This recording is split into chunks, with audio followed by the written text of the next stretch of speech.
Werchter. En direct de Rock Werchter, où nous avons un nouvel invité, Sophie, puisque les invités se suivent et ne se ressemblent pas dans cette émission. Eh bien, c'est Dominique de Muse. Hello. Hello. Hello there. Bonjour. Bonjour. Bonsoir. Oui, bonsoir. Ça va? Oui, ça va? Alors, That's about as good as it's going to get. So, Muse is this huge band that people who love loads of different kind of music love Muse, and you seem to have an army of fans everywhere. Does it sometimes become, in a way, oppressing or scary? Because it's like there's this huge thing that we've created and that we don't really control anymore because it belongs to other people. Or is it just exciting? No, it's definitely exciting. It's not particularly scary. If we have a big army of fans, we know that if there is a war, we'd win.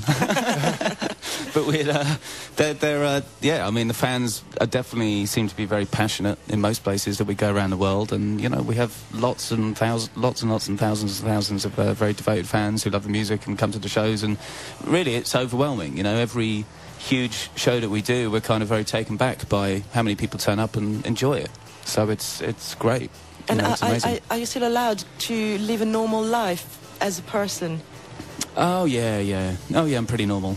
Reasonably down to earth these days. But we don't get kind of hassled, you know, too much like walking down the street. But if you do, it's normally by a fan who's normally very nice and goes, "Hey, nice, love your music," and I'm like, "Cool." Yeah.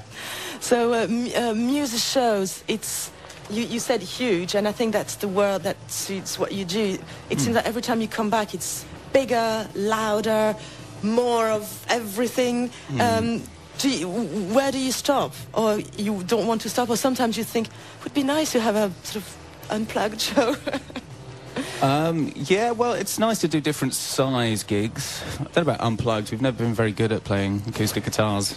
Matt doesn't like it, hates it, so we've never really done a lot of like acoustic stuff. But right now, we've got a great mix of doing the big stadium shows, like we've just been doing, but we've kind of just stopped that for a little bit now, and now we're doing festivals, and which are all different sizes. You know, we played one the other night that was a lot smaller in Norway than something like Stade de France, for example, and it was a different kind of feeling. You know, the set list can be less restricted because of the show. We can be a bit freer with, you know, the placement of the songs and what songs we decide to play, so it's nice to kind of do, you know, just mix it up a little bit, and that's how it feels right now. So it's totally cool. I mean, we don't feel like it's just like constantly doing big stadium shows, because I think I don't think we'd get bored of it, but it doesn't, you know, maybe it might get a little bit too much, so it's good to mix it up. So we're lucky that we can.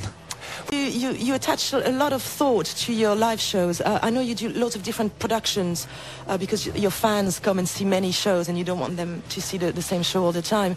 But how many beers did you have to buy to fellow artists at that Rock am Ring festival where the UFO sort of had problems with all the waves or something, and apparently some artists were on the television and it all just shut down? Because of you? Yeah, it was Slayer.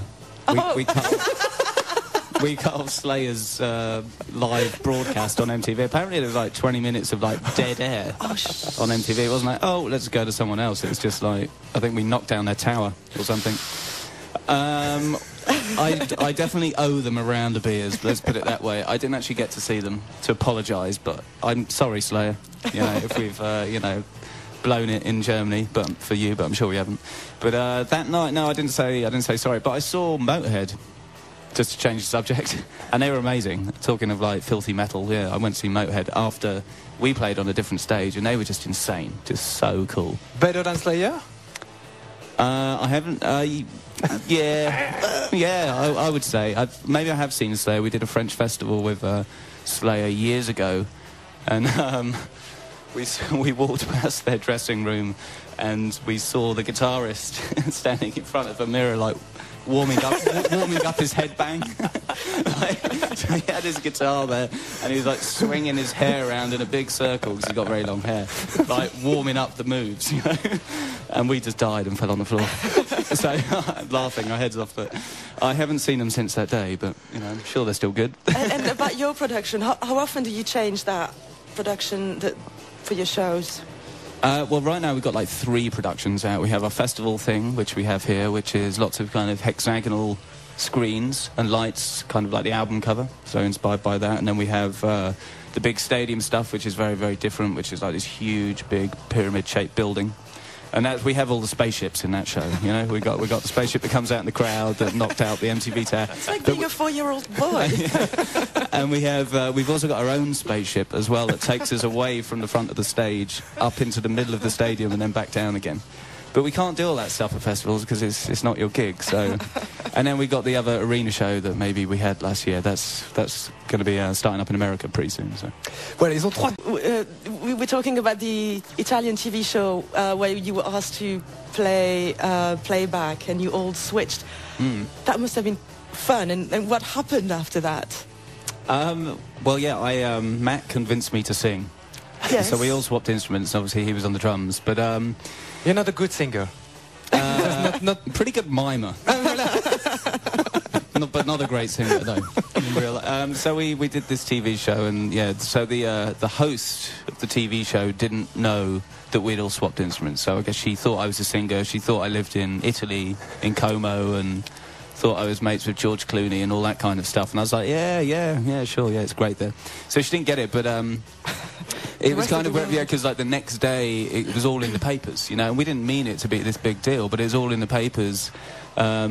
You know, I guess the papers were kind of taking the piss out of her a little bit for not doing her research and knowing what was going on. And I think she was some kind of X Factor judge or something like that. So I'm not sure she was maybe that liked anyway on the Italian TV. So, yeah, so she kind of looks kind of a little bit silly, I think, at the end of it all. And it was, you know, turned into this big news. And we were like, what? We're just having a laugh. Do you know what I mean?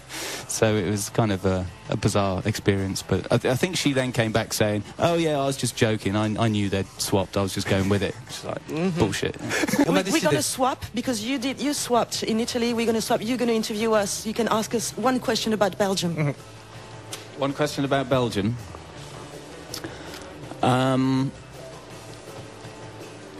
What beer in Belgium is named after a great American prog weird metal band?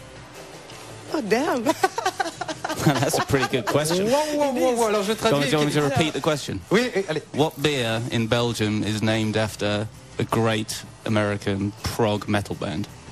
Quelle bière belge porte le même nom qu'un grand groupe de métal progressif américain? Duvel. Delirium Tremens. Jupiler. Stella. Nope. Do you want a clue? Yes. A clue. Begins with P. P. Je ne vois pas de Primus? Yes. Oh, but yes, of course. Of course. Yeah, there you go. Genius. But it's not a See, the good. first time I came to Belgium, I saw a big sign saying Primus outside a bar, and I was like, whoa, Primus are playing here tonight. Then realised it was a beer. Et voilà, ce sera le mot de Voilà, Primus, mais qui est brassé ici, at about 10 km from here. La The brasserie. brewery is about 10 kilometers from here. Oh, great. Voilà, la I brasserie. like that beer. C'est pas Primus, un titre que vous pouvez aller chercher sur internet. Jerry is a race car driver. Good track. Yeah. Voilà. Yeah, excellent. Bah, magnifique, hein. Voilà. Ça fait un camembert pour vous. Thank you so much. Thank you very Merci much. beaucoup.